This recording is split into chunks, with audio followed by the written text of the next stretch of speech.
No,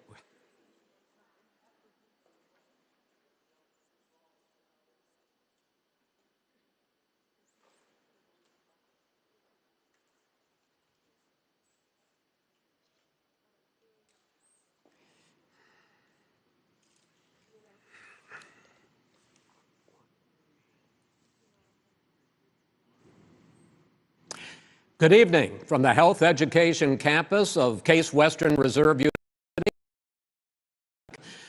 I'm Chris Wallace of Fox News, and I welcome you to the first of the 2020 presidential debates between President Donald J. Trump and former Vice President Joe Biden. This debate is sponsored by the Commission on Presidential Debates. The Commission has designed the format, 6 roughly 15-minute segments, with 2-minute answers from each candidate to the first question, then open discussion for the rest of each segment. Both campaigns have agreed to these rules. For the record, I decided the topics and the questions in each topic. I can assure you, none of the questions has been shared with the Commission or the 2 candidates. This debate is being conducted under health and safety protocols designed by the Cleveland Clinic, which is serving as the health security advisor to the Commission for all 4 debates. As a precaution, both campaigns have agreed the candidates will not shake hands at the beginning of tonight's debate. The audience here in the hall has promised to remain silent. No cheers, no boos or other interruptions, so we, and more importantly you, can focus on what the candidates have to say. No noise except right now, as we welcome the Republican nominee, President Trump, and the Democratic nominee, Vice President Biden.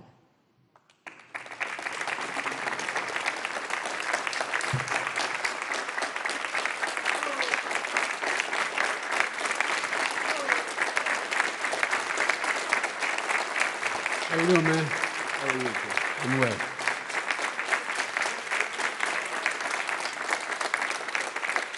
Gentlemen, a lot of people have been waiting for this night, so let's get going. Our first subject is the Supreme Court.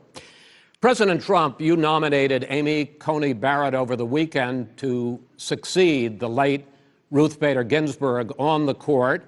You say the Constitution is clear about your obligation and the Senate's to consider a nominee to the court. Vice President Biden, you say that this is an effort by the president and Republicans to jam through an appointment and what you call and abuse of power. My first question to both of you tonight: why are you right in the argument you make and your opponent wrong? And where do you think a Justice Barrett would take the court? President Trump, in this first segment, you go first. 2 minutes. Thank you very much, Chris. I will tell you very simply, we won the election. Elections have consequences. We have the Senate, we have the White House, and we have a phenomenal nominee, respected by all, top academic, good in every way, In fact, some of her biggest endorsers are very liberal people from Notre Dame and other places. So I think she's going to be fantastic. We have plenty of time, even if we did it after the election itself. I have a lot of time after the election, as you know. So I think that she will be outstanding. She's going to be as good as anybody that has served on that court. We really feel that. We have a professor at Notre Dame, highly respected by all, said she's the single greatest student he's ever had. He's been a professor for a long time at a great school. And we won the election, and therefore we have the right to choose her. And very few people knowingly would say otherwise. And by the way, the Democrats, they wouldn't even think about not doing it. If they had, the only difference is they'd try and do it faster. There's no way they would give it up. They had Merrick Garland, but the problem is they didn't have the election, so they were stopped. And probably that would happen in reverse also. Definitely would happen in reverse. So we won the election, and we have the right to do it, Chris. President Trump, thank you. Same question to you, Vice President Biden. You have 2 minutes. Well, first of all, thank you for doing this, and looking forward to this, Mr. President. Thank you, Joe. The American people have a right to have a say in who the Supreme Court nominee is. That's United States senators, and when they vote for the President of the United States. They're not going to get that chance now because we're in the middle of an election already. The election has already started. Tens of thousands of people have already voted. And so the thing that should happen is we should wait. We should wait and see what the outcome of this election is, because that's the only way the American people get to express their view is by who they elect as president and who they elect as vice president. Now, what's at stake here is the president's made it clear he wants to get rid of the Affordable Care Act. He's been running on that, he ran on that, and he's been governing on that. He's in the Supreme Court right now trying to get rid of the Affordable Care Act, which will strip 20 million people from having insurance, health insurance now, if it goes into court. And the justice, and I'm not opposed to the justice, she seems like a very fine person. But she's written before she went on the bench, which is her right, that she thinks that the Affordable Care Act is not constitutional. The other thing that's on the court, and if it's struck down, what happens? Women's rights are fundamentally changed. Once again, a woman could be pay more money because she has a pre-existing condition of pregnancy. They were able to charge a woman more for the same exact procedure a man gets. And that ended when we, in fact, passed the Affordable Care Act. And there's 100 million people who have pre-existing conditions, and they'll be taken away as well. Those pre-existing conditions, the insurance companies are going to love this. And so it's just not appropriate to do this before this election. If he wins the election and the Senate is Democrat or Republican, then he goes forward. If not, we should wait until February. All right. There aren't 100 million people with pre-existing conditions. As far as the say is concerned, the people already had their say. Okay, Justice Ginsburg said very powerfully, very strongly, at some point, 10 years ago or so, she said a president and the Senate is elected for a period of time, but a president's elected for 4 years. We're not elected for 3 years. I'm not elected for 3 years. So we have the Senate, we have a president. He's elected to the next election. During that period of time, we have an opening. I'm not elected for 3 years. I'm elected for 4 years. And the 100 million people, Joe, the 100 million people is totally wrong. I don't know where you got that number. The bigger problem that you have is that you're going to extinguish 180 million people with their private health care that they're very happy with. That's simply not true. Well, you're certainly going to socialist. You're going to socialist medicine. We're now into, gentlemen, we're now into open discussion. Open discussion. Open discussion. Yes, I agree. Go ahead, Vice President. Number one, he knows that what I proposed. What I proposed is that we expand Obamacare and we increase it. We do not wipe any. And one of the big debates we had with 23 of my colleagues trying to win the nomination that I won were saying that Biden wanted to allow people to have private insurance still. They can. They do. They will under my proposal. It's not what you've said, But and it's not what your party has said. That is simply your party a lie. doesn't say it. Your party wants to go socialist medicine. My party is and me. socialist right healthcare. now. I am and the they're going to Democratic dominate Party. you, Joe. You know that. I am the Democratic Party right now. The platform of the Not according Democratic to Party Harris. is what I, in fact, approved of. What I approved of. Now, here's the deal. The deal is that it's going to wipe out pre-existing conditions. And by the way, the 200,000 people that have died on his watch, how many of those have survived? Well, there's 7 million people that contracted COVID. What does it mean for them going forward if you strike down the Affordable Care Act? And Joe, you've had pre-existing 308,000 military people dying because you couldn't provide them proper health care in the military. So don't tell me I'm about happy this. to talk about And this. if you were here, Look, it here's wouldn't the be deal. 200, it would be 2 million people because you were very late on the draw. You Late didn't on want the me to draw. ban China, which was heavily infected. You didn't want me to ban All right, gentlemen, Europe, which no, was heavily Mr. President, You would have Mr. been much President, later, Joe. Mr. President, much later. Mr. President, You're talking about 2 million people. You're Mr. not gonna be able President, to as shut a him up. moderator, we are going to talk about COVID in the next segment, but go ahead. Let me finish. The point is that the president also is opposed to Roe v. Wade. That's on the ballot as well in the court. So that's also at stake right now. And so the election is already You don't know it's begun. on the ballot. Why is it on the ballot? Because Why is you it on the said ballot? It's not you're- on the ballot. It's on the ballot in the I court. don't think so. In the court. Well, There's nothing happening there. Donald, would you And just you don't be quiet know for a her minute? on Roe v. Wade. You I don't don't know her know. view. Well, all right, let's talk. We got a lot to unpack here, gentlemen. We got a lot of time. So, on health care, and then we'll come back to Roe v. Wade. All right. Mr. President, the Supreme Court will hear a week after the election in which the Trump administration, along with 18 state attorneys general, are seeking to overturn That's right. Obamacare, to end Obamacare. You have spent the last... Because they want to give good health care. If I may ask my question, sir. Good health care. Over the last 4 years, you have promised to repeal and replace Obamacare, but you have never in these 4 years come up with a plan, a comprehensive plan Yes, to I have. replace Obamacare. Of course I have.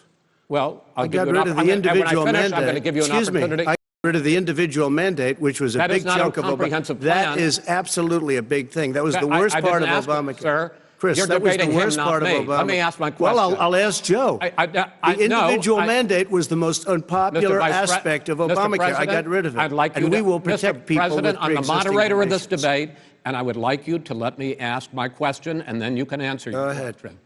You, in the course of these 4 years, have never come up with a comprehensive plan to replace Obamacare, and just this last Thursday, you signed a largely symbolic executive order to protect people with pre-existing conditions 5 days before this debate. Question, sir, what is the Trump health care plan? Surprise. Let me just tell you something, that there's nothing symbolic.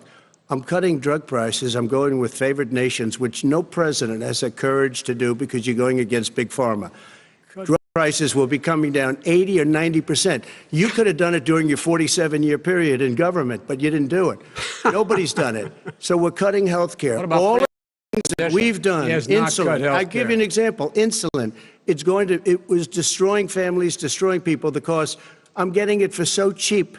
It's like water, you want to know the truth. So cheap. Take a look at all of the drugs what we're doing, prescription drug prices. We're going to allow our governors now to go to other countries to buy drugs because When in they fact, pay just a tiny fraction. As I say, of this what is we do. open discussion. No, Let but me this ask is you about, big, this this you'll be is happy, big stuff. sir. You'll be happy. I'm about to pick up on one of your points to ask the Vice President, which is he points out that you would like to add a public option to Obamacare. The Republicans make is that is going to end private insurance and will, if I can ask you, What your party says, by the way. it will end private insurance and create a government takeover of health care. It does not. It's only for those people who are so poor they qualify for Medicaid. They can get that free. my people are poor, Medicaid. Anyone who qualifies for Medicare would, Medicaid would automatically in the public option. The vast majority of the American people would still not be in that option, number one. Joe, you agreed with Bernie Sanders, who's far left, on the manifesto, we call it, and that gives you socialized medicine. Look, hey, Are you saying I'm not you going didn't to agree? listen to him. The fact of the matter is, I beat Bernie Sanders. Not by much. I by a hell of a lot. I'm Not here much. standing facing you, old buddy. Pocahontas would have left 2 days every primary. All he knows how to on do Super is hurt. Tuesday. You got very lucky. Here's the deal. I got very lucky. I'm going to get very lucky tonight as well. And tonight I'm going to. Here's the deal. Here's the deal. The fact is that everything he's saying so far is simply a lie. I'm not here to call out his lies. Everybody knows he's a liar. But you I just agreed. want to make sure. Joe, I want to make sure. graduated last in your class, not first in your class. God, I want to make Mr. sure. President, can you let me finish, sir? How to do that? He has. You'd be surprised. You picked You'd be surprised. the Go ahead, wrong Joe. guy, Talk, the wrong night. Listen, you agreed with Here's the Bernie deal. Sanders to the The manifesto. whole idea. You just lost the left. Number two, You just lost the left. You agreed with Bernie Sanders on a plan folks, that's absolutely folks, do you have an idea? Mr.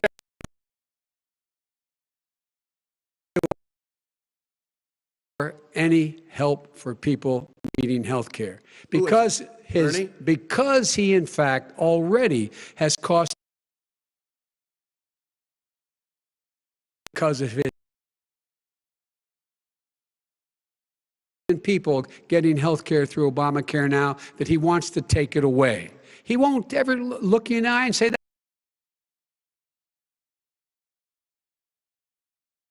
Because and by the way, he Obamacare doesn't is know no how. good. He doesn't know how I've to do already that. fixed it. He has never I've offered already a plan. fixed it to an extent. He has never Obamacare, done a as single you might thing. know, but probably Gentlemen, you realize if you're both speaking at the same time, and it's too expensive. let the president. Go ahead, sir. Obamacare is no good. We made it better, and I had a choice to make very early on. We took away the individual mandate. We guarantee pre-existing conditions, but took away the individual mandate. Listen, this is the way it is, and that destroyed. That they shouldn't even call it Obamacare. Then I had a choice to make. Do I let my people run it really well or badly? Yeah. If I run it badly, they'll probably blame him, but they'll blame me. But more importantly, I want to help people, okay? I said, you got to run it so well. That's what and I just had a meeting with them. They said, the problem is no matter how well you run Obamacare, it's a disaster. It's too expensive, premiums are too high, and it doesn't work. So we do want to get rid of it. Chris, we want to get rid of it. I understand it, sir, but I have to give you roughly equal time. Good. Please let the vice president talk. Good. He has no plan for health care. Of course we do. He sends out wishful thinking. He has executive orders that have no power. He hasn't lowered drug costs for anybody. He's been promising a health care plan since he got elected. He has none, like almost everything else he talks about. He does not have a plan. He doesn't have a plan. And the fact is, this man doesn't know what he's talking about. All right. I have one final question for you, sure. Mr. Vice President. If Senate Republicans, we were talking originally about the Supreme Court here, if Senate Republicans go ahead and confirm Justice Barrett, there has been talk about ending the filibuster or even packing the court, adding to the 9 justices there. You call this a distraction by the president, but in fact it wasn't brought up by the president. It was brought up by some of your Democratic colleagues in the Congress. So my question to you is, you have refused in the past to talk about it. Are you willing to tell the American people tonight whether or not? So my question to you is, you have refused in the past to talk about it. Are you willing to tell the American people tonight whether or not you will support either ending the filibuster or packing the court? Whatever position I take on that, that'll become the issue. The issue is the American people should speak. You should go out and vote. You're in voting now. Vote and let your senators know how strongly you feel. Vote now. Are you going to pack the court? Make sure you, in fact, let people know you're a senator.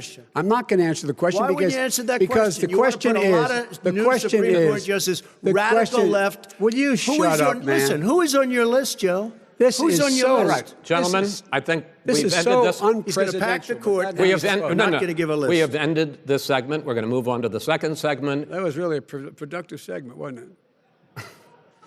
Keep yapping, man. The people understand, Joe. They sure 47 years you've done nothing. They understand. All right. The second subject is COVID-19, which is an awfully serious subject, so let's try to be serious about it. We have had more than 7 million cases of coronavirus in the United States, and more than 200,000 people have died. Even after we produce a vaccine, experts say that it could be months or even years before we come back to anything approaching normal. My question for both of you is, based on what you have said and done so far and what you have said you would do starting in 2021, why should the American people trust you more than your opponent to deal with this public health crisis going forward? In this case, the question goes to you first, sir. 2 minutes uninterrupted. Good luck. 200,000 dead. As you said, over 7 million infected in the United States. We, in fact, have 4% of the world's population, 20% of the deaths. 40,000 people a day are contracting COVID. In addition to that, about between 750 and 1,000 people a day are dying. When he was presented with that number, he said, it is what it is. Well, it is what it is because you are who you are. That's why it is. The president has no plan. He hasn't laid out anything. He knew all the way back in February how serious this crisis was. He knew it was a deadly disease. What did he do? He's on tape as acknowledging he knew it. He said he didn't tell us or give people a warning of it because he didn't want to panic the American people. You don't panic. He panicked. In addition to that, what did he do? He went in and we were insisting that the Chinese, the people we had on the ground in China should be able to go to Wuhan and determine for themselves how dangerous this was. He did not even ask Xi to do that. He told us what a great job Xi was doing. He said we owe him a debt of gratitude for being so transparent with us. And what did he do then? He then did nothing. He waited and waited and waited. He still doesn't have a plan. I laid out back in March exactly what we should be doing. And I laid out again in July what we should be doing. We should be providing all the protective gear possible. We should be providing the money the House has passed in order to be able to go out and get people the help they need to keep their businesses open schools that cost a lot of money. You should get out of your bunker and get out of the sand trap and get in your golf course and go in the Oval Office and bring together the Democrats and Republicans and fund what needs to be done now to save lives. So if we would have listened to you... You have 2 minutes, sir. If we would have listened to you, the country would have been left wide open. Millions of people would have died, not 200,000, and one person is too much. It's China's fault. It should have never happened. They stopped it from going in, but it was China's fault. And by the way, when you talk about numbers, you don't know how many people died in China. You don't know how many people died in Russia. You don't know how many people died in India. They don't exactly give you a straight count, just so you understand. But if you look at what we've done, I closed it, and you said he's xenophobic. He's a racist, and he's xenophobic because you didn't think I should have closed our country. Wait a minute. It says 2 minutes. You didn't think we should have closed our country because you thought it was terrible. You wouldn't have closed it for another 2 months. By my doing it early, in fact, Dr. Fauci said, President Trump saved thousands of lives. Many of you Democrat governors said, President Trump did a phenomenal job. We worked with the governor. Oh, really? Go take a look. The governors said I did a phenomenal job. Most of them said that. In fact, people that would not be necessarily on my side said that. President Trump did a phenomenal job. We did. We got the gowns. We got the masks. We made the ventilators. You wouldn't have made ventilators. And now we're weeks away from a vaccine. We're doing therapeutics already. Fewer people are dying when they get sick. Far fewer people are dying. We've done a great job. The only thing I haven't done a good job, and that's because of the fake news. No matter what you say to them, they give you bad press on it. It's just fake news. They give you good press. They give me bad press because that's the way it is, unfortunately. But let me just tell you something. I don't care. I've gotten used to it. But I'll tell you, Joe, you could never have done the job that we did. You don't have it in your blood. You could have never done that job. I know how to do the job. I know how to get the job Well, you didn't do very well in swine flu. H1N1, you were a disaster. Your own chief of staff said you were a disaster. 14,000 people died, not 200,000. There was no economic recession. Sir, you made a there was no recession. You made a point. Let him answer. And there was we didn't shut down the economy. This is his economy he shut down. The reason it's shut down is because, look, you folks at home, how many of you got up this morning and had an empty chair at the kitchen table because someone died of COVID? How many of you were in a situation where you lost your mom or dad and you couldn't even speak to them? You had a nurse holding a phone up so you could, in fact, say goodbye. You would have lost far more people. Far more people. And you would have been. And by the way, his own CDC director says we could lose as many as another 200,000 people between now and the end of the year. And he held up. He said, if we just wear a mask, we can save half those numbers. Just a mask. And by the way, in terms of the whole notion of a vaccine. We're for a vaccine, but I don't trust him at all, nor do you. I know you don't. What we trust is a scientist. You don't trust Dr. Fauci. Johnson, Pfizer?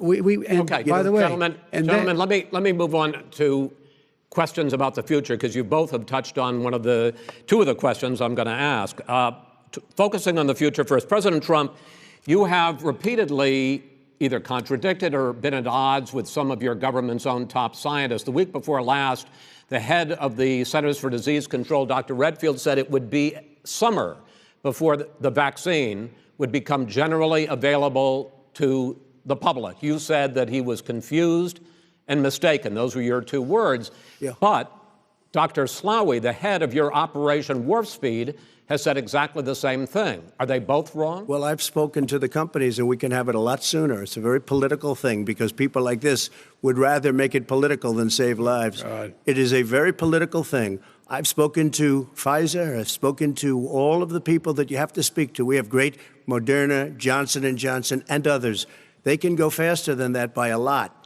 Become very political because the left, or I don't know if I call them left, I don't know what I call them. So you're suggesting that the head of your Operation Warp Speed, Dr. Slaoui? I disagree with him. Yeah, no, I disagree with both of them. And he didn't say that. He said it could be there, but it could also be much sooner. I had him in my office 2 days ago. He talked about the summer, sir, before it's generally available. Just like he said it's a possibility that we'll have the answer before November 1st. It could also be after that. When it's generally available. Well, we're going to deliver it right away. We have the military all set up. Logistically, they're all set up.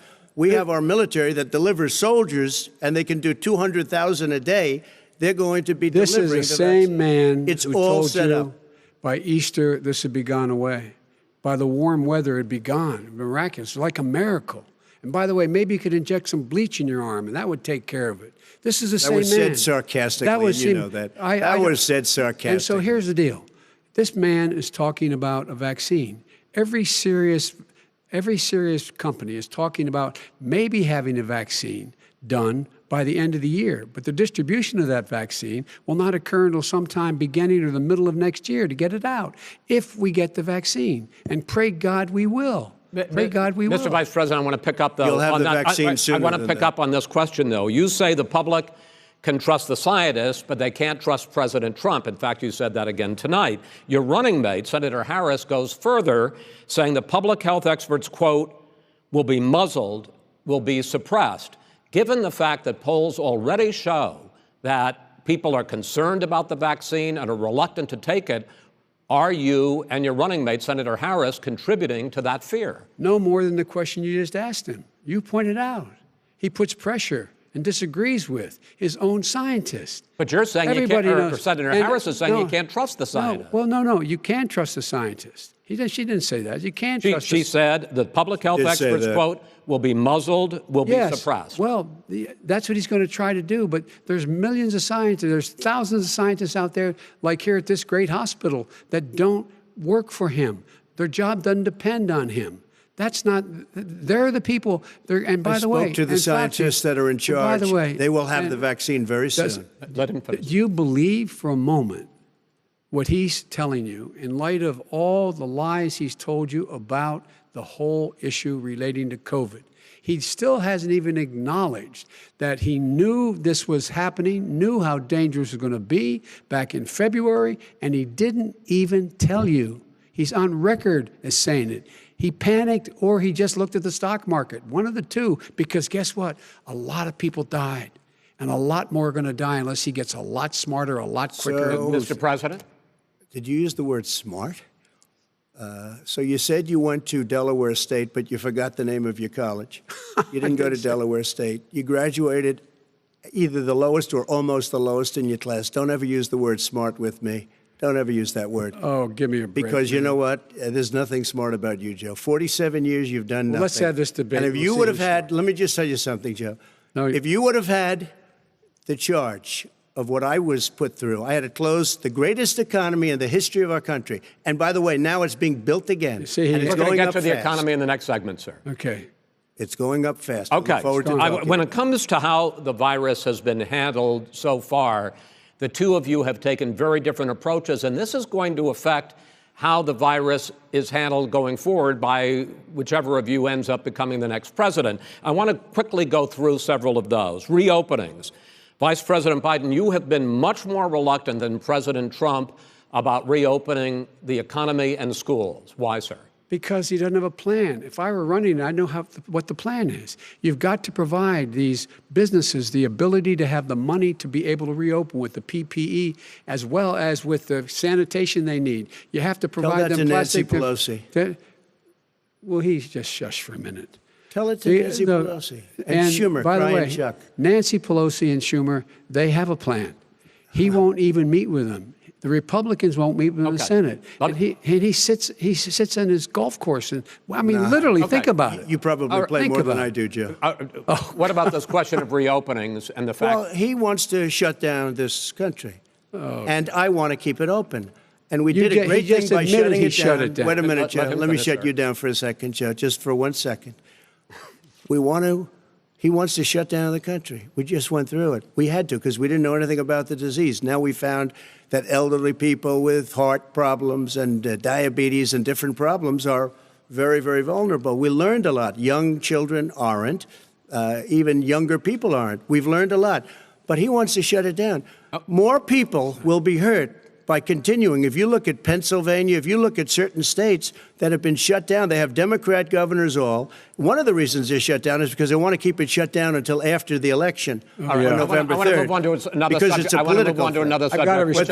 But those states are not doing well that are shut down right now. Respond to that. President Trump, you have begun to increasingly question the effectiveness of masks as a disease preventer. And in fact, recently you have cited the issue of waiters touching their masks and touching plates. Are you questioning No, I think the masks efficacy are okay. of You have masks? to understand, if you look, I mean, I have a mask right here. I put a mask on, when I think I need it. Tonight, as an example, everybody's had a test, and you've had social distancing and all of the things that you have to. But I wear masks when needed. When needed, I wear masks. Okay, let me ask. I don't wear masks like him. Every time you see him, he's got a mask. He could be speaking 200 feet away from it. He shows up with the biggest mask I've ever seen. I will say this. Vice President Biden, go ahead, sir. Look, the way to open businesses is give them the wherewithal to be able to open. We provided money. The Congress. But I was asking you, sir, about masks. Well, masks make a big difference. His own head of the CDC said if we just wore masks between now, everybody wore masks in social distance between now and January, we'd probably save up to 100,000 lives. It matters. And they've also said the opposite. They've also said the opposite. No serious person said the opposite. They've also said, well, look at Dr. Fauci. Dr. Fauci said the opposite. He did not say the opposite. I want to ask you, we got a little bit more than a minute left in this segment. Masks are not good. Then he changed his mind. He said masks are good. I'm okay with masks. I want to ask you both about one last subject, because your different approaches has even affected the way that you have campaigned. President Trump, you're holding large rallies with crowds packed together, thousands of people. Outside, yes, sir, agreed. Vice President Biden, you are holding much smaller events with... Because nobody will show up. People with... Well, it's true. Nobody shows up to his rallies. All right. In any case, why you holding the big rallies? Why you not? You go first, sir. Because people want to hear what I have to say. I mean, but are you not worried about it spreading disease? President, and I'll have 35,000 people show up at airports. We use airports. Are you not worried about the disease issues, sir? We have a lot of people. Well, so far, we have had no problem whatsoever. It's outside. That's a big difference, according to the experts. And we do them outside. We have tremendous crowds, as you see. I mean, and literally on 24 hours' notice. And Joe does the circles and has 3 people someplace. Okay. By the way, did you see sir. one of the last big rallies he had? And a reporter came up to him to ask him a question. He said, no, stand back. Put on your mask. Put on a mask. Have you been tested? I'm way far away from those other people. That's what he said. I'm going to be okay. He's not worried about you. He's not worried about the people out there breathing in one another. We've had no negative effect. No negative effect. We've had no negative effect. And we've had 35,000, 40,000 people at these rallies. Just quickly finish up because I want to move on to our next. Yes, I would. He's been totally irresponsible the way in which he has handled the social distancing and people wearing masks, basically encouraged them not to. All right. He's a fool on this. If you could get the crowds, you would have done the same thing. But you can't. Nobody cares. Gentlemen, can we move on to the economy? Yes. The economy is, I think it's fair to say, recovering faster than expected from the shutdown. Much faster. In the second quarter, the unemployment rate fell to 8.4% last month. The Federal Reserve says the hit to growth, which is going to be there, is not going to be nearly as big as they had expected. President Trump, you say we are in a V-shaped recovery. Vice President Biden, you say it's more of a K-shape. What difference does that mean to the American people in terms of the economy? President Trump, in this segment, you go first. So we built the greatest economy in history. We closed it down because of the China plague. When the plague came in, we closed it down, which was very hard psychologically to do. He didn't think we should close it down, and he was wrong. And again, 2 million people would be dead now instead of still 204,000 people is too much. One person is too much. Should have never happened from China. But what happened is we closed it down, and now we're reopening, and we're doing record business. We had 10.4 million people in a 4-month period that we've put back into the workforce.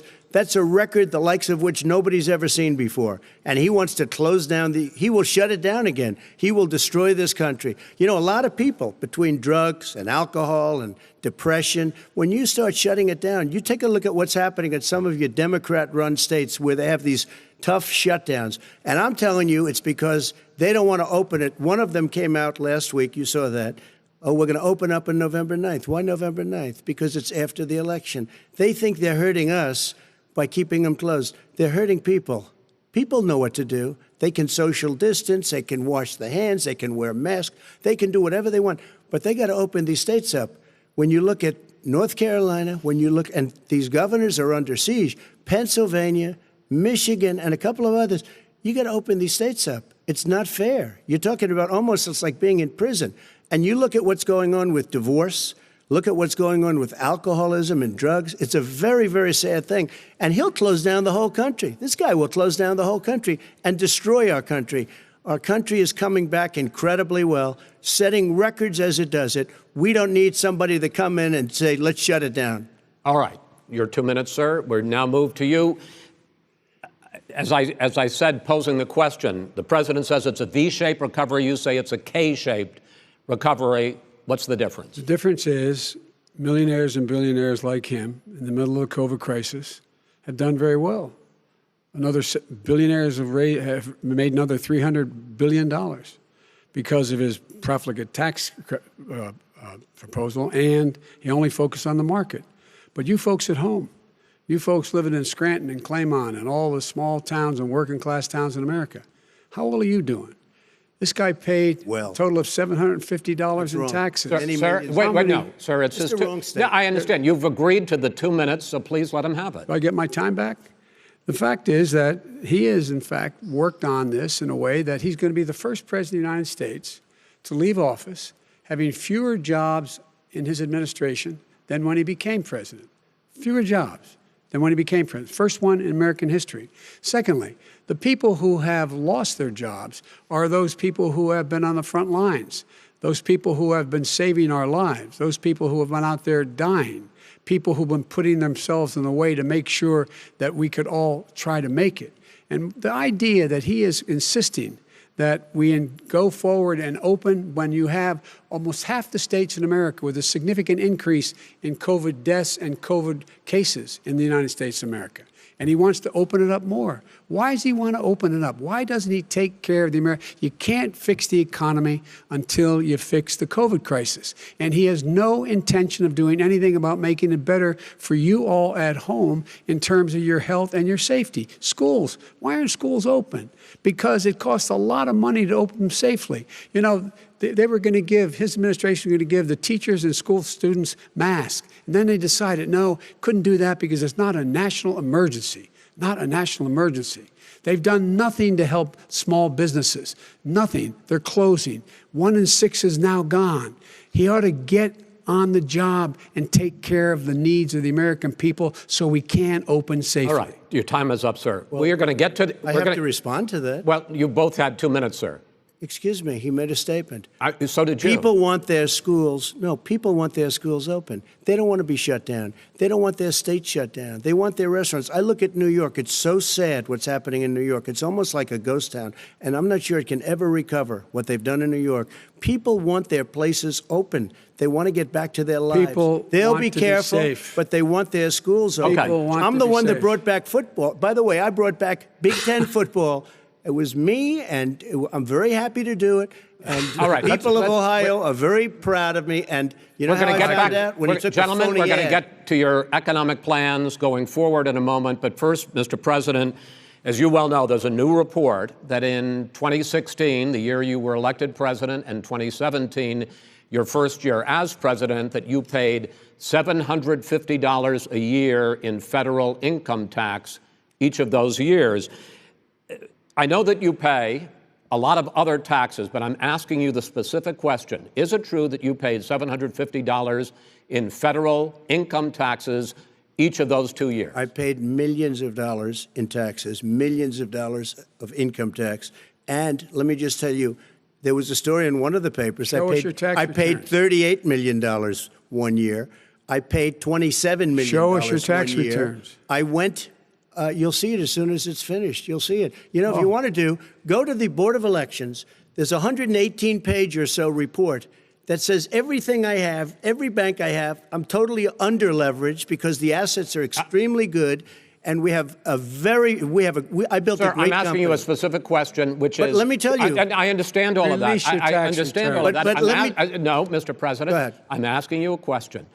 Will you tell us how much you paid in federal income taxes in 2016 and 2017? Millions of dollars. You paid millions of dollars? Millions of dollars, So yes. not 750? Millions of dollars, and you'll get to see it. And you'll get to see it.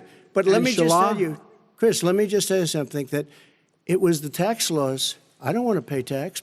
Before I came here, I was a private developer. I was a private business people. Like every other private person, unless they're stupid, they go through the laws, and that's what it is. He passed a tax bill that gave us all these privileges for depreciation and for tax credits. We build a building and we get tax credits, like the hotel on Pennsylvania Avenue. You get a massive, which, by the way, was given to me by the Obama administration, if you can believe that. Now, the man got fired right after that happened. But Vice President Biden, you want to respond? Yeah, I do want to respond.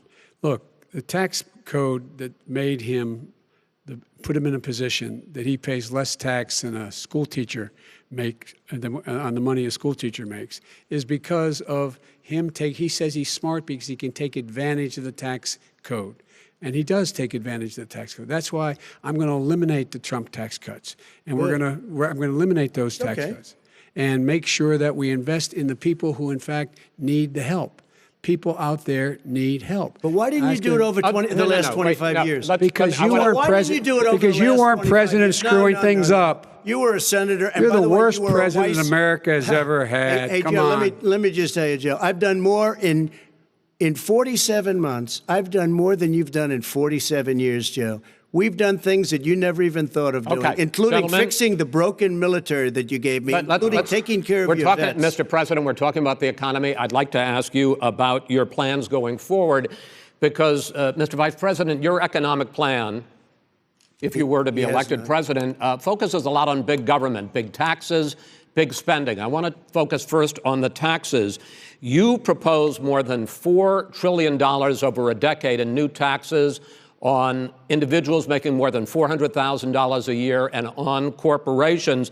President Trump says that that kind of an increase in taxes is going to hurt the economy as it's just coming out of a recession. Well, just take a look at what is the analysis done by Wall Street firms. Points out that my economic plan would create 7 million more jobs than his in 4 years, number one. And number two, it would create an additional $1 trillion in economic growth because it would be about buying American. That we're going to make this federal government spend $600 billion a year on everything from ships to steel to buildings and the like. And under my proposal, we're going to make sure that every penny of that has to be made by a company. But respectfully, sir, I'm talking about taxes, not spending. By the way, I'm going to eliminate a significant number of the tax. I'm going to make the corporate tax 28%. It shouldn't be 21%. You have 91 companies, in the Fortune 500 who don't pay a single penny in tax, making billions of dollars. Why didn't you do it before when you were vice president with Obama? Because you, in fact, passed that. That was your tax proposal. I got it done. And you know what happened? Yeah, you got it done. Our economy boomed like it's never boomed the economy is Mr. busted. President, Let me finish. Mr. President, let me pick up on that. You would continue your free market approach, lower taxes, more deregulation, correct? Not lower taxes for the American people. Excuse me. But in Obama's, you talk about the economy booming, it turns out that in Obama's final 3 years as president, more jobs were created, 1.5 million more jobs than in the first 3 years of your presidency. They had the slowest recovery economic recovery since 1929. It was the slowest recovery. Also, they took over something that was down here. All you had to do is turn on the lights and you pick up a lot. But they had the slowest economic recovery since 1929. Let me tell you about the stock market. When the stock market goes up, that means jobs. It also means 401ks. If you got in, if you ever became president with your ideas, you want to terminate my taxes, I'll tell you what, you'll lose half of the companies that have poured in here will leave, and plenty of companies that are already here, they'll leave for other places.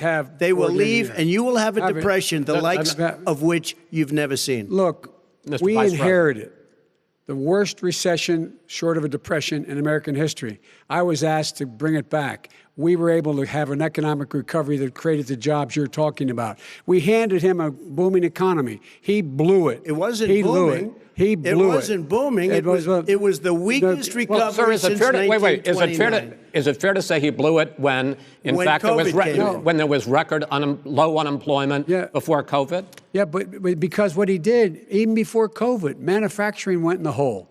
Manufacturing went in the hole. Excuse me, Chris. Wait. Number two. Chris. Number three. They said it would take. No, you're on number two. No. Chris. They said it would take a miracle to bring back manufacturing. I brought back 700,000 jobs. They brought back nothing. They gave up on manufacturing. Part of my standard fare. I'm the guy that brought back the automobile industry. All right, let him. We brought back. I was asked to bring back Chrysler and General Motors. We brought them back right here in the state of Ohio and Michigan. He blew it. They're gone. He blew it. And in fact, they're going. Ohio had the best year it's ever had last year. Michigan had the best year they've ever had. That is not true. Many car companies came in from Germany, from Japan, went to Michigan, went to Ohio. They're not having. And they didn't come in with you. Mr. Vice President, go ahead. And so you take a look at what he's actually done. He's done very little. His trade deals are the same way. He talks about these great trade deals. You know, he talks about the art of the deal. China's perfected the art of the steal. We have a higher deficit with China now than we did before. We have the highest trade deficit with Mexico. China ate your lunch, down 18%. China ate your lunch, Joe. And no wonder your son goes in and he takes out billions of dollars. Takes out billions of dollars to manage. He makes millions of dollars. And also, while we're at it, why is it, just out of curiosity, the mayor of Moscow's wife gave your son $3.5 million. What did he do to deserve it? What did he do with Burisma to deserve $183,000? You've asked your question, let him answer. None of that is true. Oh, really? He didn't get $3.5 million? Mr. President, Mr. President, please. Totally discredited. Totally discredited. And by the way... Well, wait, he didn't get $3.5 million, Joe? Mr. Vice He got $3.5 million. That is not true. Oh, really? Mr. President, it's an open discussion, please. It's a fact. Well, you have raised an issue. Let the Vice President answer. Discredited. Did Burisma pay him $183,000 a month? with no experience and energy? Mr. Look, President, my son did nothing wrong at Burisma. I think he did. Mr. The only guy President, that let did him something- answer. He doesn't want to let me answer because he knows I have the truth. His position has been totally, thoroughly discredited. By who? And The media? By everybody. Well, by the By the media, media, by our because they refuse to allies, talk by the about it World because they're Bank, embarrassed. by everyone has discredited. Matter of fact, even Mr. the people President, who please stop. testified under oath. So let me under ask you oath, this, under- Joe. under No, oath. go ahead, Mr. I'm listening to Even you. the people under, He got $3.5 million from testified- Moscow. He testified under oath in his administration, said, I did my job and I did it very well. Oh, I really? did it I'd like to honorably. know who they are. Well, I'll give you the list I'll of the fire people who them. testified. No, go ahead, sir. Sure, you've already fired most of them because they did a good Because job. some people don't well, do a good here's job. With you, Go they ahead. say- You get here's the wait a deal. minute. You get the final word, Mr. Well, it's hard to get any word in with this clown. Excuse me, this Hey, this let me just person. say, No. I'm Mr. President. I'm $3.5 Mr. million, President. Joe. That is simply Why did not he true. deserve $3.5 million It from did- Moscow? Look, here's the deal. We want to talk about families and ethics. I don't want to do that. I mean, his family we could talk about all night. His family's My already... family, No, let him go. my family already lost wrote- a fortune by coming down and helping Go us ahead. with Go ahead, government. sir. And that's such a... They're right That's here. it, Mr. That's such a Every President. great... single one of them lost This a is not fortune about President. my coming and family or helping his us family. with It's government. about your family, They the didn't American collect $3.5 people. million He for doesn't... nothing. That's not true. It doesn't want to talk about what you need. You, the American people. It's about you. That's what we're talking about you here. should All right, It's that's not the, end about of here. that's the end of the Shouldn't have segment. taken the money. We're moving on. He didn't take them. Well, Vice it's a very- President, but Chris, no, can I be honest? It's a very important Try to be question. honest. No, That's I- He a good stood thing. up. No, he stood up, the answer to and the he question is no. threatened Ukraine No, sir. with $1 billion Sir, if you don't that get rid of is the absolutely You know what? Absolutely not stop. You're on true. tape doing it. You're going to You're on have tape. True. Gentlemen. Is- I hate to raise Chris, my voice, he's but on it seems to tape. be, why should I be different than the two of you? So here's the Got a deal. good point. We have 6 segments. We have ended that segment. We're going to go to the next segment. In that segment, you each are going to have 2 uninterrupted moments. In those 2 uninterrupted minutes, Mr. President, you can say anything you want. I'm going to ask a question about race, but if you want to answer about something else, go ahead. But I think that the country would be better served if we allowed both people to speak with fewer interruptions. I'm appealing to you, sir, to do that. Well, and him too. Well, frankly, you've been doing more interrupting Well, that's than all he right, has. but he does plenty. Well, less than, sir, less there's than, plenty. no, less than you have. Let's please continue on. The issue of race. Vice President Biden, you say that President Trump's response to the violence in Charlottesville 3 years ago, when he talked about very fine people on both sides, was what directly led you to launch this run for president. Oh, yeah, sure. President Trump, you have often said that you believe you have done more for black Americans than any president, with the possible exception of Abraham Lincoln. My question for the two of you is, why should voters trust you rather than your opponent to deal with the race issues facing this country over the next 4 years? Vice President Biden, you go first. It's about equity and equality. It's about decency. It's about the Constitution. And we have never walked away from trying to require equity for everyone, equality for the whole of America. But we've never accomplished it. But we've never walked away from it like he has done. It is true. The reason I got in the race is when those people, close your eyes, remember what those people looked like coming out of the fields carrying torches, their veins bulging, just spewing anti-Semitic bile, and accompanied by the Ku Klux Klan. A young woman got killed.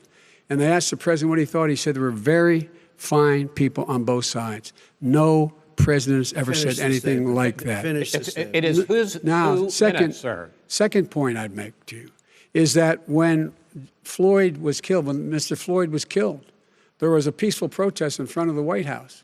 What did he do? He came out of his bunker, had the military use tear gas on him so he could walk across to a church and hold up a Bible.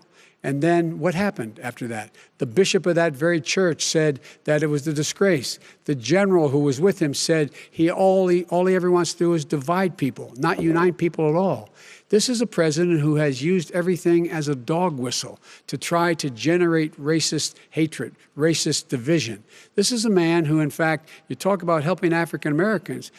1 in 1,000 African Americans has been killed because of the coronavirus. And if he doesn't do something quickly, by the end of the year, 1 in 500 will have been killed. 1 in 500 African Americans. This man is a savior of African Americans. This man cares at all. This man's done virtually nothing. Look, the fact is that you have to look at what he talks about. You have to look at what he did. And what he did has been disastrous for the African-American community. So, President Trump, you have 2 minutes. Why should Americans trust you over your opponent to deal with racism? he did a crime bill, 1994, where you call them super predators, African Americans, the super predators, and they've never forgotten it. They've never forgotten it, Joe. No, sir, it's his 2 minutes. So you did that, and they call you a super predator, and I'm letting people out of jail now that you have treated the African American population community, you have treated the black community about as bad as anybody in this country. You did the 1990, and that's why, if you look at the polls, I'm doing better than any Republican has done in a long time, because they saw what you did. You call them super predators, and you've called them worse than that, because you look back at your testimony over the years, you've called them a lot worse than that. As far as the church is concerned, and as far as the generals are concerned, we just got the support of 250 military leaders and generals, total support. Law enforcement, almost every law enforcement group in the United States. I have Florida, I have Texas, I have Ohio, I have Portland. The sheriff just came out today and he said, I support President Trump. I don't think you have any law enforcement. You can't even say the word law enforcement, because if you say those words, you're going to lose all of your radical left supporters. And why aren't you saying those words, Joe? Why don't you say the words law enforcement? Because you know what? If they called us in Portland, we would put out that fire in a half an hour, but they won't do it because they're run by radical left Democrats. If you look at Chicago, if you look at any place you want to look, Seattle, they heard we were coming in the following day, and they put up their hands, and we got back Seattle. Minneapolis, we got it back, Joe, because we believe in law and order, but you don't. The top 10 cities and just about the top 40 cities are run by Democrats and, in many cases, radical left. And they've got you wrapped around their finger, Joe, to a point where you don't want to say anything about law and order. And I'll tell you what, the people of this country want and demand law and order, and you're afraid to even say it. All right. I want to return to the question of race. Vice President Biden, after the grand jury in the Breonna Taylor case decided not to charge any of the police with homicide, you said it raises the question, quote, whether justice could be equally applied in America. Do you believe that there is a separate but unequal system of justice for blacks in this country? Yes, there is. There's systemic injustice in this country, in education and work and in law enforcement and the way in which it's enforced. But look, the vast majority of police officers are good, decent, honorable men and women. They risk their lives every day to take care of us. But there are some bad apples. And when they occur, when they find them, they have to be sorted out. They have to be held accountable. They have to be held accountable. And what I'm going to do as President of the United States is call together an entire group of people at the White House, well, everything from the civil rights groups to the police officers, to the police chiefs, and we're going to work this out. We're going to work this out so we change the way in which we have more transparency in when these things happen. These cops aren't happy to see what happened to George Floyd. These cops aren't happy to see what happened to Breonna Taylor. Most don't like it. But we have to have a system where people are held accountable. And by the way, violence in response is never appropriate. Never appropriate. Peaceful protest is. Violence is never appropriate. All right. What is peaceful protest? When they run through the middle of a town and burn down your stores and kill people all over the place, and you say peaceful protest? President Trump, no, it's I'm not not, asking, but you say it is. President Trump, I'd like to continue with the issue of race. Please. I promise we're going to get to the issue of law and order in a moment. Fine. This month, your administration directed federal agencies to end racial sensitivity training that addresses white privilege or critical race theory. Why did you decide to do that, to end racial sensitivity training? And do you believe that there is systemic racism in this country, sir? I ended it because it's racist. I ended it because a lot of people were complaining that they were asked to do things that were absolutely insane, that it was a radical revolution that was taking place in our military, in our schools, all over the place, and you know it, and so does everybody else. And he would know. What is radical about racial sensitivity training? If you were a certain person, you had no status in life. It was sort of a reversal. And if you look at the people, we were paying people hundreds of thousands of dollars to teach very bad ideas and, frankly, very sick ideas. And really, they were teaching people to hate our country. And I'm not going to do that. I'm not going to allow that to happen. We have to go back to the core values of this country. They were teaching people that our country is a horrible place, it's a racist place, and they were teaching people to hate our country. And I'm not going to allow that to happen. Vice President Biden? Nobody's doing that. He's the racist. You just don't know. Here's the deal. I know a lot more about this than he does. Let him finish. The fact is that there is racial insensitivity. People have to be made aware of what other people feel like, what insults them, what is demeaning to them. It's important that people know they don't want to. Many people don't want to hurt other people's feelings, but it makes a big difference. It makes a gigantic difference in the way a child is able to grow up and have a sense of self-esteem. It's a little bit like how this guy and his friends look down on so many people. They look down their nose on people like Irish Catholics like me and grew up in Scranton. They look down on people who don't have money. They look down on people who are of a different faith. They look down on people who are a different color. In fact, we're all Americans. The only way we're going to bring this country together is bring everybody together. There's nothing we cannot do if we do it together. We can take this on and we can defeat racism in America. President Trump, sir. During the Obama-Biden administration, there was tremendous division.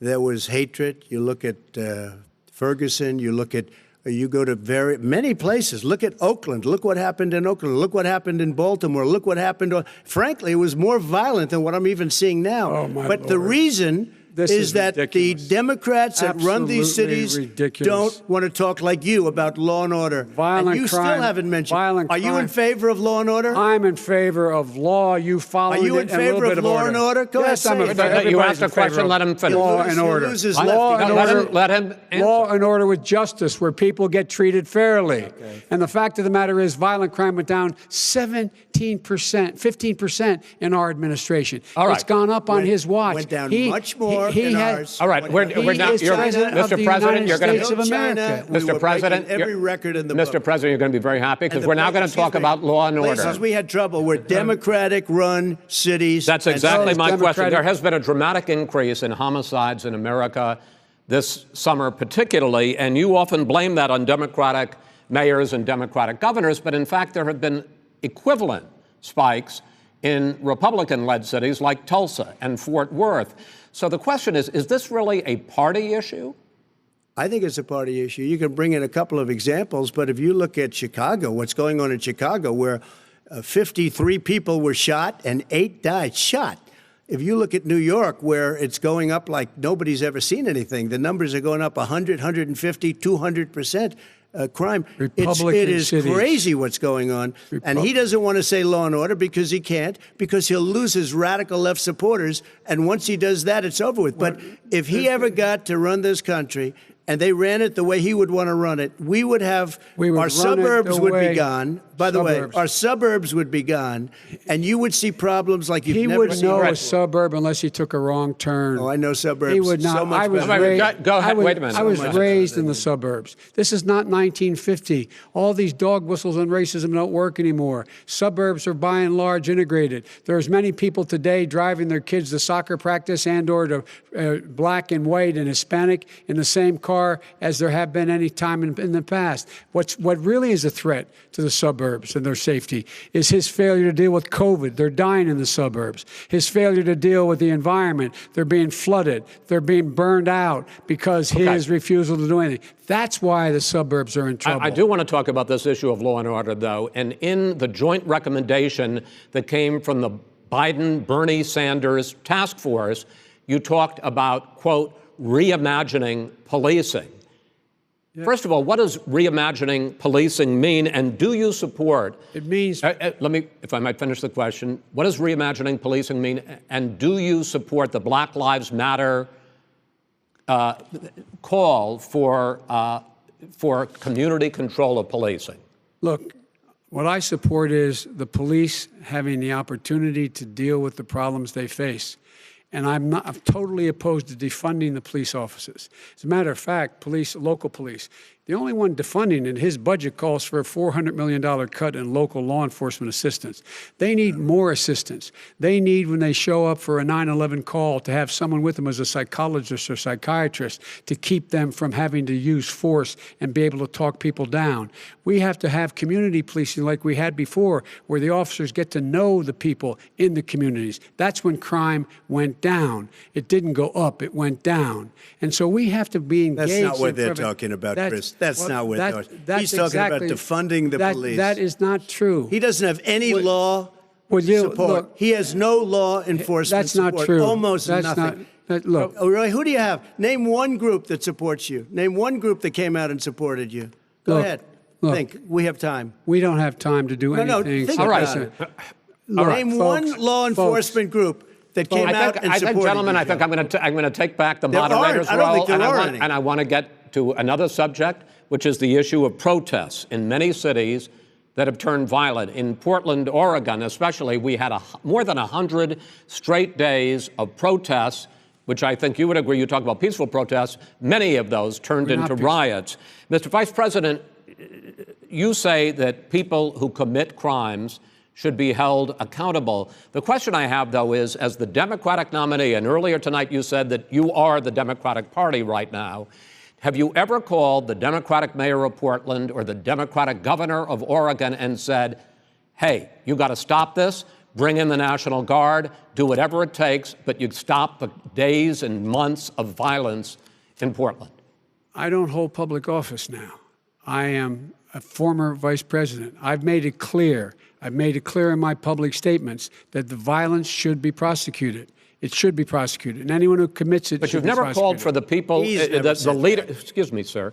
You had never called for the leaders in Portland and in Oregon to bring in the National Guard and knock off 100 days of riots. They can, in fact, take care of it if he just stay out of the way. Look here. Oh, really? Really? Here's the thing. I sent in the U.S. Marshals to get the killer of the young man in the middle of the street. They shot him, and for 3 days, President Trump, Portland wouldn't do anything. I had to send in the U.S. Marshals. They took care of business. Go ahead, sir. And by the way, his own former spokesperson said, riots and chaos and violence help his cause. That's what this is all about. I don't know who said that. I do. Who? I think Kellyanne Conway. I don't think she said that. She said that. And so here's the But here's the point. Go ahead, the point is that's what he keeps trying to rile everything up. He doesn't want to calm things down. Instead of going in and talking to people and saying, let's get everybody together, figure out how to deal with this. What's he do? He just pours gasoline in the fire constantly, every single solitary time. Okay, and to button up this segment, I'm going to give you a minute to answer, sir. You have repeatedly criticized. I have to answer his statement. No, you have his repeatedly. Statement. Wait, no, you've been talking back and forth. You made a statement. I'm asking you. I would love to end it. Sir. I would love to end it. If you want to switch seats. We could very quickly. We could do that, but I'd send in the National Guard. It would be over. There'd be no problem. Okay. But they don't want to accept the National Guard. You have repeatedly criticized the vice president for not specifically calling out Antifa and other left-wing extremist groups. But are you willing tonight to condemn white supremacists and militia groups and to say that they need to stand down and not add to the violence in a number of these cities, as we saw in Kenosha and as we've seen in Portland? Sure, are you I'm prepared to specifically do it? Well, go ahead, sir. I would say almost everything I see is from the left wing, not from the right wing. So what are you saying? I'm willing to do anything. I want to see peace. Then do it, sir. Say it. Do it. Say it. Do you want to call him? What do you want to call him? Give me a name. Give me a white name. Supremacists and who would right you like me to condemn? White supremacists and right Proud militia. Boys, stand back and stand by. But I'll tell you what.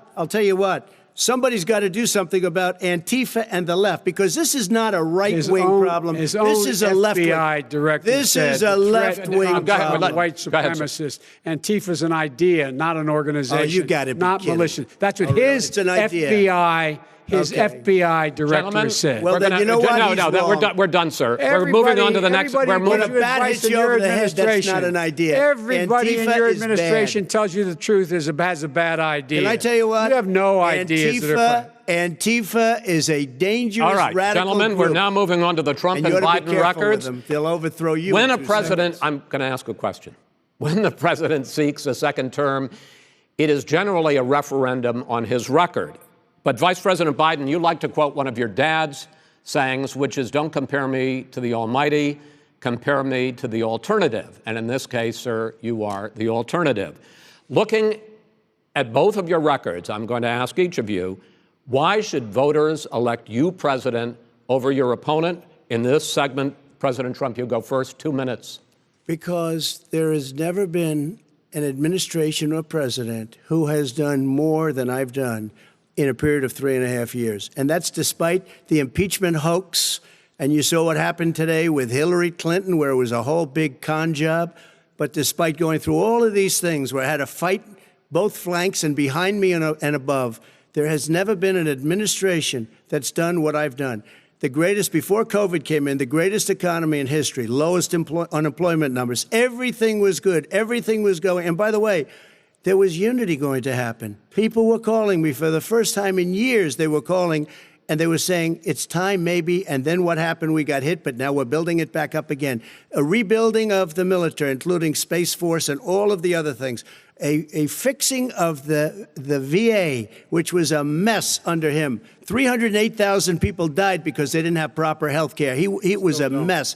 And we now got a 91% approval rating at the VA, our vets. We take care of our vets. But we've rebuilt our military. The job that we've done, and I'll tell you something, some people say maybe the most important. By the end of the first term, I'll have approximately 300 federal judges and Court of Appeals judges, 300, and hopefully 3 great Supreme Court justices. That is a record, the likes of which very few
No. $500 million. And by the way, my son. Wait a minute. Mr. President, your campaign agreed to both sides would get 2-minute answers uninterrupted. Well, your side agreed to it, and why don't you observe what your campaign agreed to as a ground rule, okay, sir? He never keeps his word. Can you add No, back no, I'm not asking. That was a rhetorical question. Can you Go add ahead, back sir. 30 seconds? Yeah, yes, Okay. you may have. All right.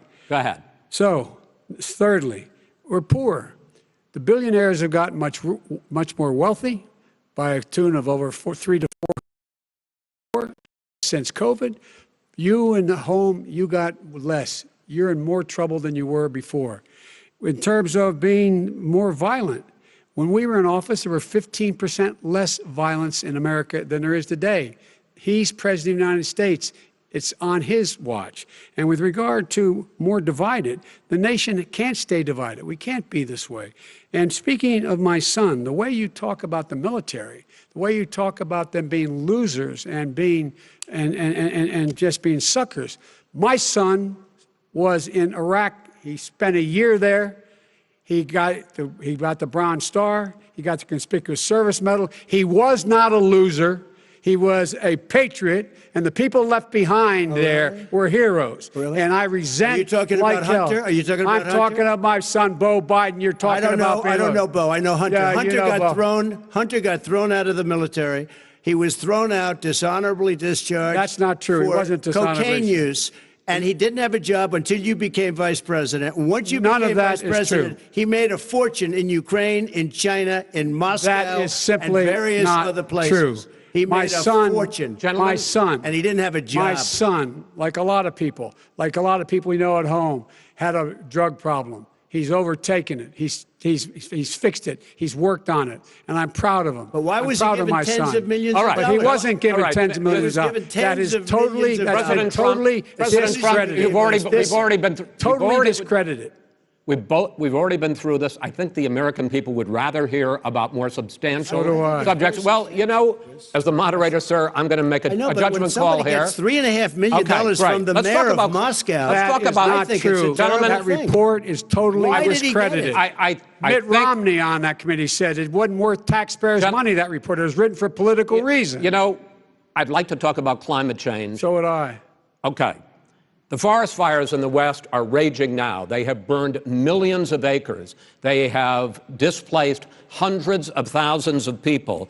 When state officials there blame the fires on climate change, Mr. President, you said, I don't think the science knows. Over your 4 years, you have pulled the U.S. out of the Paris Climate Accord. You have rolled back a number of Obama environmental records. What do you believe about the science of climate change? And what will you do in the next 4 years to confront it? I want crystal clean water and air. I want beautiful, clean air. We have now the lowest carbon. If you look at our numbers right now, we are doing phenomenally. But I haven't destroyed our businesses. Our businesses aren't put out of commission. If you look at the Paris Accord, it was a disaster from our standpoint. And people are actually very happy about what's going on because our businesses are doing well. As far as the fires are concerned, you need forest management in addition to everything else. The forest floors are loaded up with trees, dead trees that are years old, and they're like tinder, and leaves and everything else. You drop a cigarette in there, the whole forest burns down. You've got to have forest management. What do you You've got to have believe? cuts. What do you believe about the science of climate change, sir? I believe that we have to do everything we can to have immaculate air, immaculate water, and do whatever else we can that's good. You know, we're planting 1 billion trees, the Billion Tree Project, and it's very exciting for a lot of people. that human pollution, greenhouse gas emissions contributes to the global warming of this I think planet? a lot of things do, but I think to an extent, yes. I think to an extent, yes. We have to do better management of our forests. Every year, I get the call, California's burning. California's burning. If that was cleaned, if you had forest management, good forest management, you wouldn't be getting those calls. You know, in Europe, they have forest cities. They're called forest cities. They maintain their forests. They manage their forests. I was with the head of a major country. It's a forest city. He said, sir, we have trees that are far more, they ignite much easier than California. There shouldn't be that problem. I spoke with the governor about it. I'm getting along very well with the governor. But I said, you know, at some point, you can't every year have hundreds of thousands of acres of land just burned to the ground. But, sir, that's burning down because of a lack of management. But, sir, if you believe in the science of climate change, why have you rolled back the Obama Clean Power Plan, which limited carbon emissions in power plants? Why have you relaxed? Because it was driving energy prices through the sky. Why have you relaxed fuel economy standards that are going to create more pollution from cars Well, and not trucks? really, because what's happening is the car is much less expensive and it's a much safer car, and you're talking about a tiny difference. And then what would happen, because of the cost of the car, you would have at least double and triple the number of cars purchased. We have the old. It would be safer. It would be much cheaper by $3,500. In the case of California, they've simply No, ignored but you would take a lot of your cars rollback. off the market because people would be able to afford a car. Now, and by the way, we're going to see how that turns out. But a lot of people agree with me, many people.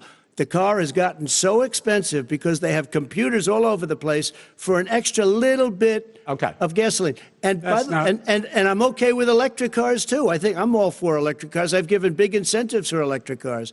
But what they've done in California is just crazy. Vice President Biden, I'd like you to respond to the president's climate change record, but I also want to ask you about a concern. You proposed $2 trillion in green jobs. You talk about new limits, not abolishing, but new limits on fracking, ending the use of fossil fuels to generate electricity by 2035, and zero net emission of greenhouse gases by 2050. The president says a lot of these things would tank the economy and cost millions of jobs. He's absolutely wrong, number one. Number two, if in fact, during our administration, the Recovery Act, I was in charge, able to bring down the cost of renewable energy to cheaper than or as cheap as coal and gas and oil. Nobody's going to build another coal-fired plant in America. No one's going to build another oil-fired plant in America. They're going to move to renewable energy, number one. Number two, we're going to make sure that we are able to take the federal fleet and turn it into a fleet that's run on their electric vehicles. Making sure that we can do that, we're going to put 500,000 charging stations and all of the highways that we're going to be building in the future. We're going to build an economy that, in fact, is going to provide for the ability us to take 4 million buildings and make sure that they, in fact, are weatherized in a way that, in fact, they'll emit significantly less gas and oil because the heat will not be going out. There's so many things that we can do now to create thousands and thousands of jobs. We can get to net zero in terms of energy production by 2035. Not only not costing people jobs, creating millions of good paying jobs, not $15 an hour, but prevailing wage, by having a new infrastructure that, in fact, is green. And the first thing I will do, I will rejoin the Paris Accord. I will join the Paris Accord because with us out of it, look what's happening. It's all falling apart. And talk about someone who has no relationship with foreign policy. Brazil, the rainforests of Brazil are being torn down, are being ripped down. More carbon is absorbed in that rainforest than every bit of carbon that's emitted in the United States. Instead of doing something about that, I would be gathering up and making sure we had the countries of the world coming up with $20 billion and say, here's $20 billion. Stop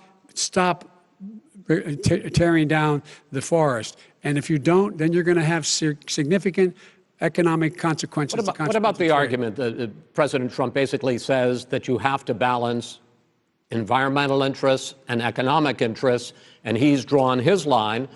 Well, he hadn't drawn a line. He still, for example, makes sure that he wants to make sure that methane's not a problem. You can now emit more methane without it being a problem. Methane. This is a guy who says that you don't have to have mileage standards for automobiles that exist now. This is a guy who says that, well, the fact that it's all true. And here's the deal. He's talking about the Green New Deal, and it's not $2 billion or $20 billion, as you said. It's $100 trillion. I'm talking about where they want to rip down buildings and rebuild the building. No, it's the dumbest, most ridiculous, where airplanes are out of business, where two-car systems are out, where they want to take out the cows, too. That's not true either, right? This is a $100 trillion. Look, that's more money than our country could make in 100 years if we're not going to the case. All right, let me destroy our because I country. actually, wait a minute, sir. I actually have studied your plan, and it includes upgrading 4 million buildings, weatherizing 2 million homes over 4 years, building 1.5 million energy-efficient homes. So the question becomes, the president is saying, I think some people who support the president would say that sounds like it's going to cost a lot of money and hurt the economy. What it's going to do is going to create thousands and millions of jobs, good-paying jobs. Let him finish, sir.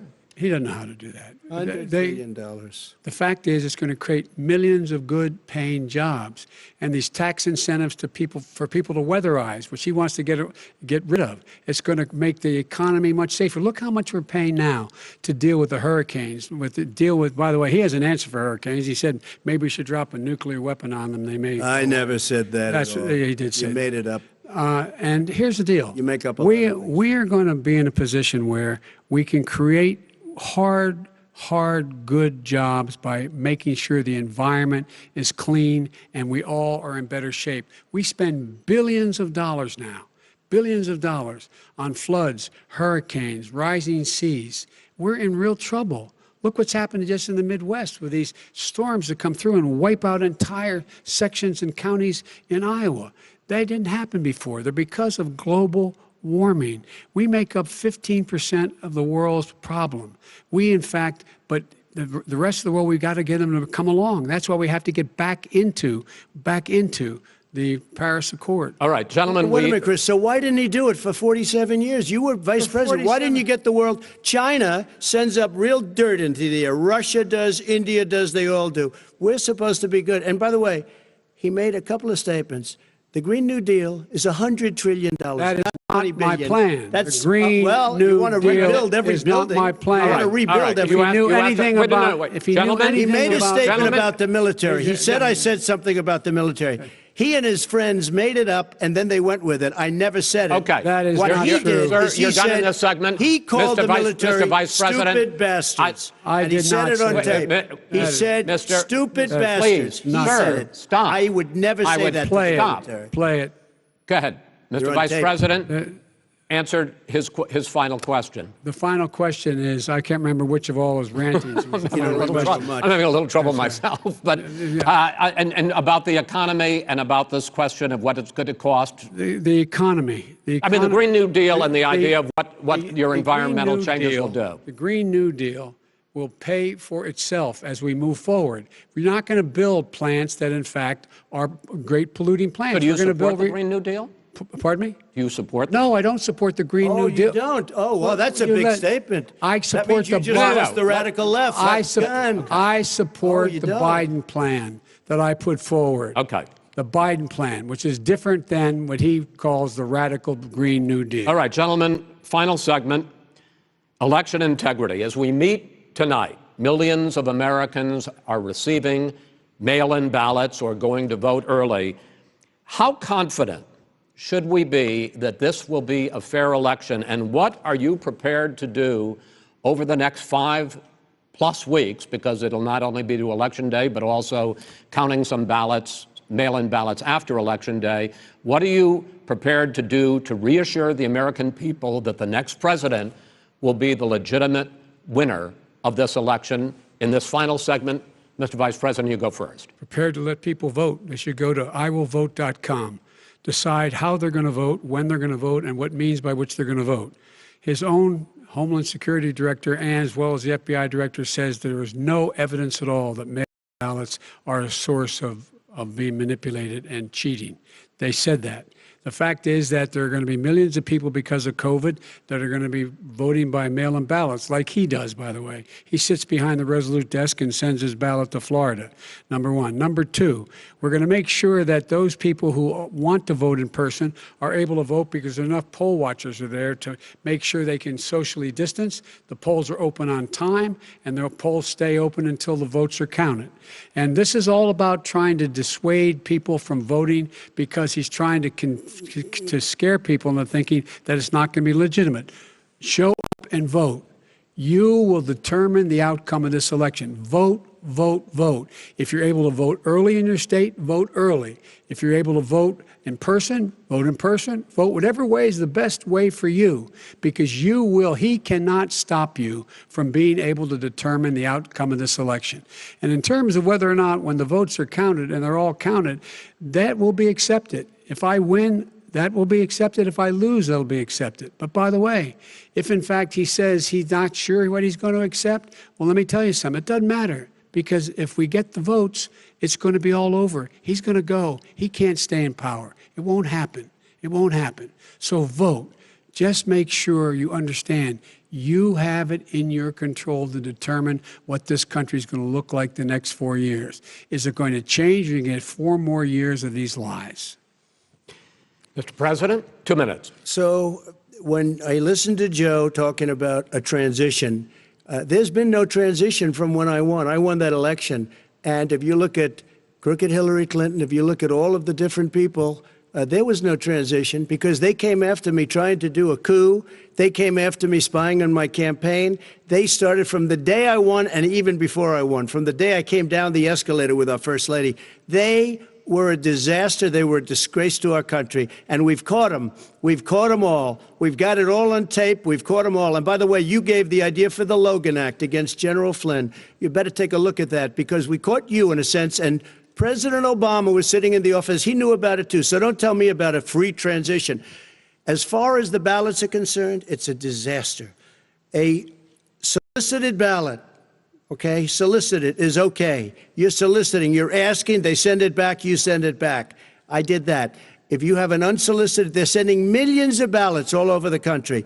There's fraud. They found them in creeks. They found some with the name Trump, just happened to have the name Trump just the other day in a waste paper basket. They're being sent all over the place. They sent 2 in a Democrat area. They sent out 1,000 ballots. Everybody got 2 ballots. This is going to be a fraud like you've never seen. The other thing, it's nice on November 3rd, you're watching and you see who won the election. And I think we're going to do well because people are really happy with the job we've done. But you know what? We won't know. We might not know for months because these ballots are going to be all over. Take a look at what happened in Manhattan. Take a look at what happened in New Jersey. Take a look at what happened in Virginia and other places. They're not losing 2%, 1%, which, by the way, is too much. An election could be won or lost with that. They're losing 30 and 40%. It's a fraud, and it's a shame. And can you imagine where they say you have to have your ballot in by November 10th?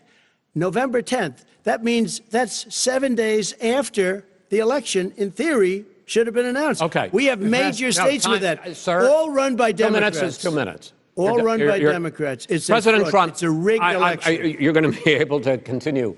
You have been charging for months that mail-in balloting is going to be a disaster. You say it's rigged, that it's going to lead to fraud. But in 2018, in the last midterm election, 31 million people voted mail-in voting. That was a quarter, more than a quarter of all the voters that year cast their ballots by mail. Now that millions of mail-in ballots have gone out, what are you going to do about it? And are you counting on the Supreme Court, including a Justice Barrett, to settle any dispute? Yeah, I think I'm counting on them to look at the ballots, definitely. I hope we don't need them in terms of the election itself. But for the ballots, I think so. Because what's happening is incredible. I read today, where at least 1% of the ballots for 2016 were invalidated. They take them. We don't like them. We don't like them. But what are you going to do about it? If there are millions of ballots going out right now, what you do is you go and vote. You do a solicited ballot, and that's okay, or you go and vote. I'm asking you about the fact that millions of people... You go and vote. You go and vote. But like they used to in the old... Millions of people... You either do, Chris, a solicited ballot where you're sending it in, they're sending it back, and you're sending... They have mailmen with lots of it. Did you see what's going on? Take a look at West Virginia, mailmen selling the ballots. They're being sold. They're being dumped in rivers. This is a horrible thing for our country. This is not going to end well. There is no evidence this is not going to end well. 5 states have had mail-in ballots for the last decade or more. 5, including 2 Republican states. And you don't have to solicit the ballot. It's sent to you. It's sent to your home. What they're saying is that it has to be a postmark by the time, by Election Day. If it doesn't get in till the 7th, 8th, 9th, it still should be counted. He's just afraid of counting the votes because you're wrong. You're wrong. I want to continue with you on this, Vice President Biden. Chris, he's so wrong when he makes a statement like that. Excuse me. Vice President Biden, the biggest problem, in fact, over the years with mail-in voting has not been fraud historically. It has been that sizable numbers, sometimes hundreds of thousands of ballots are thrown out because they have not been properly filled out, or there is some other irregularity, or they missed the deadline. So the question I have is, are you concerned that the Supreme Court with a Justice Barrett will settle any dispute? I am concerned that any court would settle this because here's the deal. When you get a ballot and you fill it out, you're supposed to have an affidavit. If you didn't know, you have someone say that this is me. You should be able to, if in fact you can verify that's you before the ballot is thrown out, that's sufficient to be able to count the ballot because someone made a mistake and not dotting the correct I. Who they voted for, testify, say who they voted for, say it's you. That is totally legitimate. All right. Excuse me, Chris, when you have 80 million ballots, gentlemen, I have a final Senate question. and swamping the system, you know it can't be done. You know it can't, and already there's been so fraud. now, mail service delivers wait a minute, gentlemen, and the final question is, in 8 states, we can keep talking. In 8 states, election workers are prohibited currently by law, 8 states, from even beginning to process ballots, even take them out of the envelopes and flatten them until Election Day. That means that it's likely, because there's going to be a huge increase in mail-in balloting, that we are not going to know on election night who the winner is, that it could be days, it could be weeks. Could be months. Until we find out who the new president is. So first for you, sir, finally for the vice president, I hope neither of you will interrupt the other. Will you urge your supporters to stay calm during this extended period, not to engage in any civil unrest? And will you pledge tonight that you will not declare victory until the election has been independently certified? President Trump, you go first. I'm urging my supporters to go into the polls and watch very carefully, because that's what has to happen. I am urging them to do it. As you know, today there was a big problem. In Philadelphia, they went in to watch. They're called poll watchers, a very safe, very nice thing. They were thrown out. They weren't allowed to watch. You know why? Because bad things happen in Philadelphia, bad things. And I am urging my people. I hope it's going to be a fair election. If it's a fair election, I am 100% on board. But if I see tens of thousands of ballots being manipulated, I can't go along with that. And I'll tell you what, does that mean, from a common sense, does that mean you're going to tell your people to take to the street? It means you have a fraudulent election. You're sending out 80 million ballots. They're not equipped to. These people aren't equipped to handle it. Number one. Number two, they cheat. They cheat. Hey, they found ballots in a waste paper basket 3 days ago, and they all had the name military ballots. They were military. They all had the name Trump on them. Vice President you think Biden, that's good? Vice President Biden, final question for you. Will you urge your supporters to stay calm while the vote is counted, and will you pledge not to declare victory until the election is independently certified? Yes, and here's the deal. We count the ballots, as you pointed out. Some of these ballots in some states can't even be opened until Election Day. And if there's thousands of ballots, it's going to take time to do it. And by the way, our military, they've been voting by ballots since the end of the Civil War, in effect. And that's what's going to happen. Why was it not? Why is it for them somehow not fraudulent? It's the same process.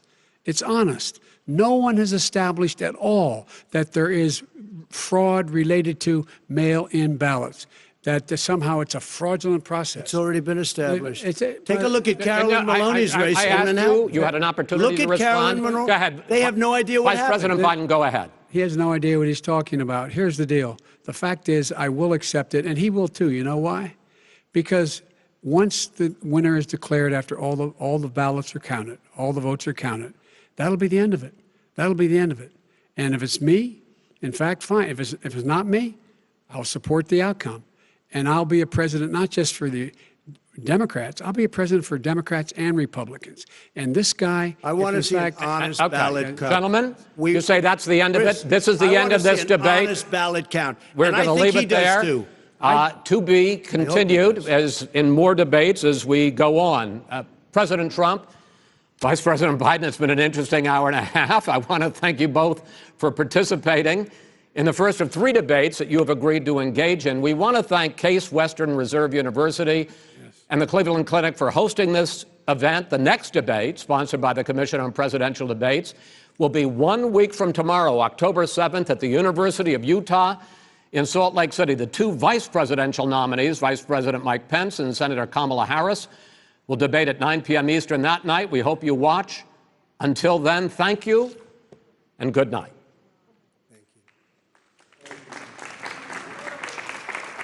Thank you.